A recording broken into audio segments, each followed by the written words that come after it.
Mathew Wilson, ഇതിപ്പോ കെജ്രിവാൾ മത്സരിച്ച ന്യൂഡൽഹി മണ്ഡലത്തിൽ മാത്രമല്ല, ഇപ്പൊ ഡൽഹി ക്യാന്റ് എന്ന് പറയുന്ന മണ്ഡലത്തിൽ നോക്കൂ. അവിടെ ആം ആദ്മി പാർട്ടി ഇപ്പോൾ മുമ്പിലാണ്, നിലവിൽ മുമ്പിലാണ്. 2229 വോട്ടിന് മുമ്പിലാണ്. പ്രദീപ് കുമാർ ഉപമന്യു എന്ന അവിടുത്തെ കോൺഗ്രസ് സ്ഥാനാർത്ഥി 4252 വോട്ട് നേടിയിട്ടുണ്ട്. ഇത് അങ്ങോട്ടും ഇങ്ങോട്ടൊക്കെ മാറും. ഇപ്പോൾ എത്ര സെക്യൂർ ആയിട്ടുള്ള പൊസിഷനിൽ വന്നേനെ ഒരു സഖ്യം ഉണ്ടായിരുന്നെങ്കിൽ ആം ആദ്മി പാർട്ടി? തീർച്ചയായിട്ടും അതിൽ ഉത്തരം പറയുന്നതിന് മുമ്പ് ശ്രീ ജിൻഡോ ഇവിടെ പറഞ്ഞ ചില കാര്യങ്ങൾ മറുപടി കൂടെ പറഞ്ഞു പോകണം. കാരണം വളരെ ചുരുങ്ങിയ സമയം മാത്രമേ നമുക്കുള്ളൂ. അദ്ദേഹം പറഞ്ഞത് ഡൽഹിയിൽ ഐഡന്റിറ്റിക്ക് വേണ്ടി ഞങ്ങളുടെ സംഘടനാ സംവിധാനം കൂടുതൽ മെച്ചപ്പെടുത്താൻ വേണ്ടി ഇനിയും ബി ജെ പിക്കെതിരെ നിരന്തരമായ പോരാട്ടം നടത്തി വീണ്ടും തകർക്കാൻ വേണ്ടിയൊക്കെ ഞങ്ങൾ മത്സരിച്ചു എന്നാണ് ഞാൻ മനസ്സിലാക്കുന്നത്. ശരിയാണെങ്കിൽ കുറച്ചു മുമ്പ് വന്നൊരു വാർത്ത പ്രിയങ്ക ഗാന്ധി പറഞ്ഞിരിക്കുന്ന ഡൽഹി ഇലക്ഷൻ റിസൾട്ട് ഞാൻ നോക്കിയത് പോലും ഇല്ലെന്നാണ്. അങ്ങോട്ട് തിരിഞ്ഞു നോക്കാത്ത രാഹുൽ ഗാന്ധി, ഞാൻ വ്യക്തിപരമായി പറയല കേട്ടോ, ഇതിനകത്ത് വലിയ വാദപ്രതിവാദത്തിന് തർക്കമൊന്നുമില്ല. കാരണം ജനവിധിയാണ് അംഗീകരിക്കുന്നു. അരവിന്ദ് കെജ്രിവാൾ തോറ്റതിൽ കടുത്ത വിഷമവും നിരാശയും ഉണ്ട് എന്ന് തന്നെ പറയുന്നു. പക്ഷേ പ്രിയങ്ക ഗാന്ധി പറഞ്ഞിരിക്കുന്നു ഞാൻ വഴിക്കോട്ട് തിരിഞ്ഞു നോക്കിയില്ല. രാഹുൽ ഗാന്ധി ഇടയ്ക്ക് വെച്ച് പോവുകയും ചെയ്തു. പിന്നെ മറ്റൊന്ന് പറയുന്നത് പ്രതിപക്ഷ പാർട്ടികളുടെ സഖ്യത്തെപ്പറ്റി സംസാരിച്ചു.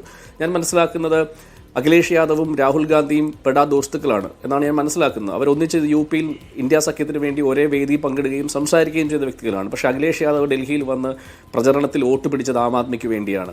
അതുപോലെ തന്നെ നമുക്കറിയാം മഹുവ മൊയ്ത്ര എന്ന് പറയുന്ന തൃണമൂൽ കോൺഗ്രസിന്റെ ഗർജിക്കുന്ന സിംഹം, ആ വ്യക്തിയെ പാർലമെന്റിന് പുറത്താക്കിയപ്പോൾ രാഹുൽ ഗാന്ധിയാണ് ഏറ്റവും നിശിതമായി വിമർശിച്ചത്. മഹുവ മൊയ്ത്ത പോലും ഇവിടെ വന്ന് വോട്ട് വാങ്ങിച്ചത് ആം ആദ്മിക്ക് വേണ്ടിയാണ്. അപ്പം രാഷ്ട്രീയപരമായിട്ടുള്ള ഈ പോരാട്ടം അരവിന്ദ് കെജ്രിവാളും ബി ജെ പിയും തമ്മിലായിരുന്നു. കോൺഗ്രസ് ചിത്രത്തിൽ പോലും ഉണ്ടായിരുന്നില്ല. പിന്നെ മറ്റൊന്ന് പറഞ്ഞ് ഞങ്ങളെ ബി ജെ പിയുടെ ബി ടീം എന്നൊക്കെ വിളിച്ചു. അത് എത്രയോ കാലം പറഞ്ഞ് പഴകിയ ഒരു സംവിധാനമാണ്. ബി ജെ പിയുടെ ബി ടീം അല്ല, ബി ജെ പിക്കെതിരെ അതിശക്തമായ നിലപാടെടുത്ത് മുമ്പോട്ട് ഒരു പാർട്ടി തന്നെയാണ് അരവിന്ദ് കെജ്രിവാളും ആം ആദ്മി എന്ന് എത്രയോ തവണ ഇതേ ഫ്ലോറിൽ നമ്മളൊക്കെ സംസാരിച്ചു. അതിന് കൂടുതൽ മറുപടി ഞാൻ ആഗ്രഹിക്കുന്നില്ല. പിന്നെ ഡൽഹി ഇലക്ഷൻ, ഗുജറാത്ത് ഇലക്ഷൻ പറഞ്ഞു. ഗുജറാത്തിൽ ഞങ്ങൾ മത്സരിച്ചില്ലായിരുന്നുവെങ്കിൽ, ഞങ്ങളവിടേക്ക് ചെന്നില്ലായിരുന്നുവെങ്കിൽ കോൺഗ്രസ് അധികാരത്തിൽ വരുമായിരുന്നോ എന്ന് ജിൻഡോ ഒന്ന് പറഞ്ഞാൽ മതി. ഗോവയിൽ ഞാൻ സമ്മതിക്കും, ഗോവയിൽ ഞങ്ങൾ മത്സരിച്ചില്ലായിരുന്നുവെങ്കിൽ ഒരു പക്ഷേ കോൺഗ്രസ് അധികാരത്തിൽ വന്നേനെ. പക്ഷേ ഞാൻ മനസ്സിലാക്കുന്നു ഗുജറാത്തിൽ ഞങ്ങൾ മത്സരിച്ചില്ലായിരുന്നുവെങ്കിൽ, ഗുജറാത്തിൽ എന്തായാലും കഴിഞ്ഞ 2 വർഷം മുമ്പാണ് തോന്നുന്നു ഇലക്ഷൻ നടന്നത്. അതിനു മുമ്പ് 27 വർഷമായിട്ട് ഗാന്ധി പിറന്ന മണ്ണിൽ കോൺഗ്രസ് ഇല്ല ശ്രീ ജിൻഡോ. അതുപോലെ തമിഴ്നാട്ടിൽ നിങ്ങൾ ആലോചിച്ച് നോക്കും, തമിഴ്നാട്ടിൽ രാജീവ് ഗാന്ധി വെടിയേറ്റ് വീണ മരിച്ച മണ്ണാണ്. അവിടെ 67 ശേഷം കോൺഗ്രസ് നിലം തൊട്ടിട്ടില്ല ശ്രീ ജിൻഡോ. മഹാരാഷ്ട്രയിൽ 90-ന് ശേഷം ശിവസേന ഉദയത്തിന് ശേഷം 148 MLA-മാരുണ്ടായിരുന്ന മഹാരാഷ്ട്രയിൽ ഇപ്പോൾ 14 പേരാണ് ജിൻഡോ.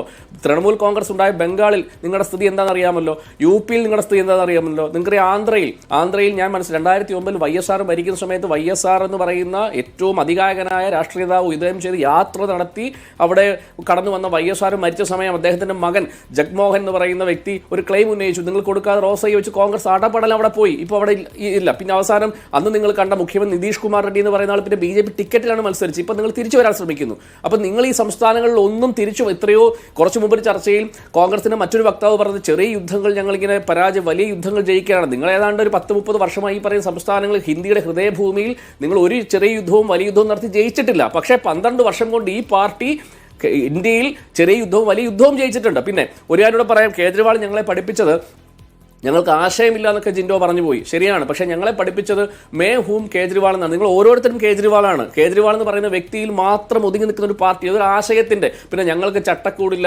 ഞങ്ങൾക്ക് ആശയമില്ല എന്നൊക്കെ പറഞ്ഞു. അതൊക്കെ എന്തോ ഒരു പൊരുത്തക്കാണ്. കാരണം ഞങ്ങളുടെ ആശയം എന്ന് പറയുന്നത് വെൽഫെയർ സ്കീമിനെ പറ്റിയാണ്. പിന്നെ ഒരു കാര്യം പറയാം അജിംസെ, ഞാൻ ഒരു സാങ്കല്പികമായി ഒരു കാൽപ്പനികമായി ചിന്തിച്ചാൽ ഞാൻ ഇപ്പോഴും മനസ്സിലാക്കുന്നു ഭരണത്തിൽ BJP ഏറിയാലും അവിടെ ഭരിക്കപ്പെടുന്ന കേജ്രിവാളിന്റെ നയം തന്നെയാണ്. കാരണം ഇവിടെ വർഗീയ പൊളിറ്റിക്സ് കളിച്ചുകൊണ്ട് വോട്ട് പിടിക്കാൻ വന്ന പാർട്ടികളെ മുഴുവൻ കേജ്രിവാളിന്റെ വെൽഫെയർ സ്കീമിനെ പറ്റി സംസാരിപ്പിച്ചില്ലേ? അവിടെ വീട്ടുപടിക്കൽ റേഷൻ കൊടുക്കുന്ന കാര്യം ഇനി നിർത്താൻ BJPക്ക് പറ്റുമോ? സ്ത്രീകൾക്ക് യാത്രാ സൗകര്യം കൊടുക്കുന്ന നിർത്താൻ BJPക്ക് പറ്റുമോ? വെള്ളവും കറണ്ടും കൊടുക്കുന്ന അതിൽ കൂടുതൽ കൊടുക്കാനേ BJPക്ക് പറ്റുള്ളൂ. 2100 രൂപ പ്രഖ്യാപിച്ചപ്പോൾ 2500 രൂപ കൊടുക്കാമെന്ന് കോൺഗ്രസ് 3000 കൊടുക്കാമെന്ന് BJPയും നിർത്താൻ പറ്റുമോ? അപ്പൊ ഞാൻ പറഞ്ഞു വരുന്നത്, അരവിന്ദ് കെജ്രിവാൾ പറഞ്ഞു നിങ്ങൾ കോൺഗ്രസിന് വോട്ട് ചെയ്തോളൂ, BJPക്ക് വോട്ട് ചെയ്തോളൂ, നിങ്ങൾ ആം ആദ്മിക്ക് വോട്ട് ചെയ്തോളൂ, പക്ഷേ നിങ്ങളുടെ സുരക്ഷിതത്വമാണ് ഞങ്ങളുടെ പ്രധാനം എന്ന് പറഞ്ഞ കേജ്രിവാൾ തന്നെ അവിടെ ഉണ്ടാവും.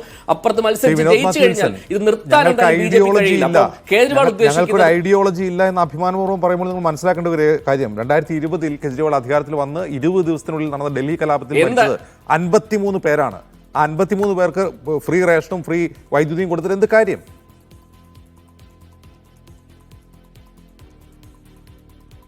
അല്ല, ആ വിഷയം എത്രയോ തവണ ചർച്ച ചെയ്തതാണ്. അതിനുശേഷം ഇലക്ഷൻ, അവിടുത്തെ MCD ഇലക്ഷൻ എപ്പോഴാണ് അജിംസെ നടന്നേ? അതിനുശേഷമല്ലേ? തൂത്തുവാരിയില്ലേ? അപ്പം ജനങ്ങൾ ഒരു രാഷ്ട്രീയ സാഹചര്യത്തിൽ, ഇപ്പോൾ ഈ രാഷ്ട്രീയ സാഹചര്യത്തിൽ ഞാൻ മനസ്സിലാക്കുന്ന വോട്ട് ചെയ്തു. അതിനെന്താ?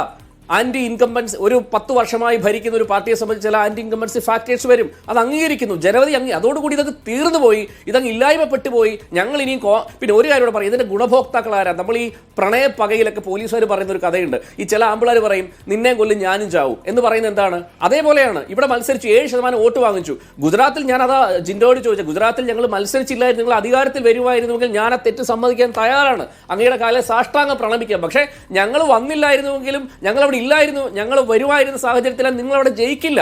പിന്നെന്താണ് പ്രശ്നം? ഡൽഹിയിൽ അങ്ങനെയല്ല, 7% വോട്ട് നിങ്ങൾ വാങ്ങിച്ചു. മനീഷ് സിസോദിയുടെ വോട്ട് 800 വോട്ടിനാണ് അദ്ദേഹം തോറ്റത്. അവിടെ ഈ പറയുന്ന കോൺഗ്രസ് മത്സരിച്ചു. ഇവിടെ കേജ്രിവാൾ തോറ്റ മണ്ഡലത്തിൽ പർവേസ് എന്ന് പറയുന്ന അതിതീവ്ര ഹിന്ദു തീവ്രത പറയുന്ന മനുഷ്യൻ ജയിച്ചു. ഇവിടെയൊക്കെ ജയിച്ചത് കോൺഗ്രസിന്റെ വോട്ട് സ്പ്ലിറ്റ് ചെയ്തുകൊണ്ടാണ്. പിന്നെ ഒറ്റ കാര്യം കൂടെ ഞാൻ പറയാം, കോൺഗ്രസ്, രാഹുൽ ഗാന്ധി, പ്രതിപക്ഷ സഖ്യം എന്നൊക്കെ പറയുമല്ലോ, പക്ഷേ ഈ ഡൽഹി ഇലക്ഷനുമായി ബന്ധപ്പെട്ട് ആം ആദ്മി പാർട്ടിക്കെതിരെ, കേജ്രിവാളിനെതിരെ ഏറ്റവും മോശമായ ഭാഷയിൽ പ്രതികരിച്ച് തുടങ്ങിയത് രാഹുൽ ഗാന്ധിയാണ്. സഖ്യം അവിടെ നിൽക്കട്ടെ, ഇപ്പൊ കേവലം ലോക്കൽ പൊളിറ്റീഷ്യന്മാരൊക്കെയാണ് നമുക്ക് സംസാരിക്കാം, അടികൂടാം. പക്ഷേ ഇന്ത്യയിലെ പ്രതിപക്ഷ സഖ്യകക്ഷികളുടെ പാർട്ടി നേതാവ് 24 മണിക്കൂറും ഭരണഘടന കയ്യിൽ പിടിച്ച്, എന്തായാലും ഭരണഘടന ഡൽഹിക്ക് വേണ്ടിയും ഹരിയാനയ്ക്ക് വേണ്ടിയും സെപ്പറേറ്റ് അല്ല, ഇന്ത്യക്ക് വേണ്ടിയിട്ടല്ലേ. അപ്പൊ ഡൽഹിയിൽ ലെഫ്റ്റനന്റ് ഗവർണറെ ഉപയോഗിച്ചുകൊണ്ട് വേട്ടയാടും നാഴിക്ക് 40 വട്ടം പറഞ്ഞ സ്റ്റേറ്റ്മെന്റിൽ പാർലമെന്റിൽ ആം ആദ്മി പാർട്ടിയെ സപ്പോർട്ട് ചെയ്ത ആളാണ് കോൺഗ്രസ്സുകാർ അല്ലേ.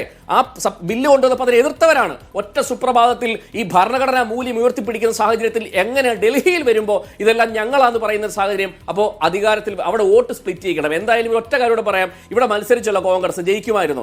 ഏത് സീറ്റിൽ കോൺഗ്രസ് ജയിക്കുമായിരുന്നു? അൽക്കാലാംബയുടെ മഹത്വമല്ലേ പറയുന്നത്? അൽക്കാലാംബ ആം ആദ്മിയിൽ വന്നപ്പോൾ ജയിച്ച MLA ആളാണ്. പിന്നീട് കോൺഗ്രസിൽ പോയപ്പോൾ 2500 വോട്ടാണ് പിടിച്ചത്. ഇപ്പോൾ അവിടെ മത്സരിച്ചു. അപ്പൊ ഞാൻ പറഞ്ഞത്, ഏതെങ്കിലും കാൻഡിഡേറ്റ് ഡൽഹിയിൽ ആം ആദ്മി പാർട്ടിക്ക് വിരുദ്ധമായി നിർത്തിയ കോൺഗ്രസ്സുകാർ ജയിക്കുമായിരുന്നെങ്കിൽ നിങ്ങളുടെ മത്സരത്തിന് ഒരു പ്രസക്തി ഉണ്ട്. ഞാൻ നിങ്ങൾ മത്സരിക്കേണ്ടെന്ന് ഞാൻ പറയില്ല, കാരണം നിങ്ങളെ പോലെ വലിയൊരു പാരമ്പര്യമുള്ള പാർട്ടി അവിടെ മത്സരിക്കണം. പക്ഷേ അവിടെ മത്സരിച്ചെങ്കിൽ കർണാടകയിൽ ഞങ്ങൾ കാണിച്ച മഹത്വം കാണിക്കണം. എന്തായിരുന്നു?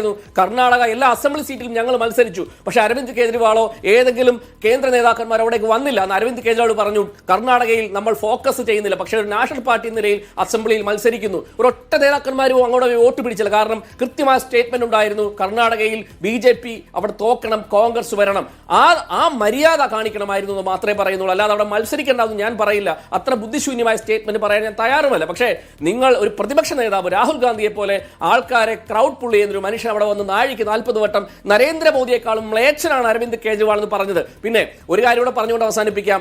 RSSന് ഗാന്ധി വധത്തിൽ പങ്കുണ്ടെന്ന് പ്രസംഗിച്ചതിന് ശേഷം അങ്ങ് സുപ്രീം കോടതിയിൽ പോയി മാപ്പ് പറഞ്ഞ അവസ്ഥയൊന്നും രാഹുൽ ഗാന്ധിയുടെ പോലെ കേജ്രിവാളിനില്ല. കേജ്രിവാളും മനീഷ് സിസോദിയും ഒക്കെ RSSകാർക്കെതിരെ പറഞ്ഞ മുഴുവൻ സ്റ്റേറ്റ്മെന്റും അവിടെ അതുപോലെ തന്നെ നിൽക്കുന്നുണ്ട്, ഒന്നിലും മാപ്പ് പറഞ്ഞിട്ടില്ല. പിന്നെ വീട്ടിൽ നിന്ന് ഇറക്കി വിട്ടു. നമുക്കറിയാം 200 MLA വരെ ചാക്കിട്ട് പിടിച്ചു. അപ്പൊ ഇതിനുശേഷം നമ്മൾ ഇലക്ഷന് തൊട്ടുമ്പോൾ 7 MLA വരെ ചാക്കിട്ട് പിടിച്ചു. ഇതൊക്കെ ചെയ്തത് BJP. പക്ഷേ ഞാൻ ഇന്ന് മനസ്സിലാക്കുന്ന, രാവിലെ മുതലുള്ള ചർച്ചയിൽ ഈ ഫ്ലോറിൽ മുഴുവൻ സമയം കോൺഗ്രസ്സുകാർ വന്ന് ആം ആദ്മിയുടെ നെഞ്ചത്താണ് കയറാൻ ആഗ്രഹിക്കുന്നത്. ഒറ്റ BJPക്കാരെ പറയുന്നില്ല. കാരണം ഗുണഭോക്താക്കൾ എന്ന് പറയുന്നത് ഇവരുടെ ഫ്യൂച്ചർ ഉറപ്പിക്കാൻ വേണ്ടി ഇന്ത്യയെ ഒറ്റിക്കൊടുത്തു, ഡൽഹിയെ ഒറ്റിക്കൊടുത്തു എന്ന് തന്നെ പറയേണ്ടതായിട്ട് വരും. ശരി.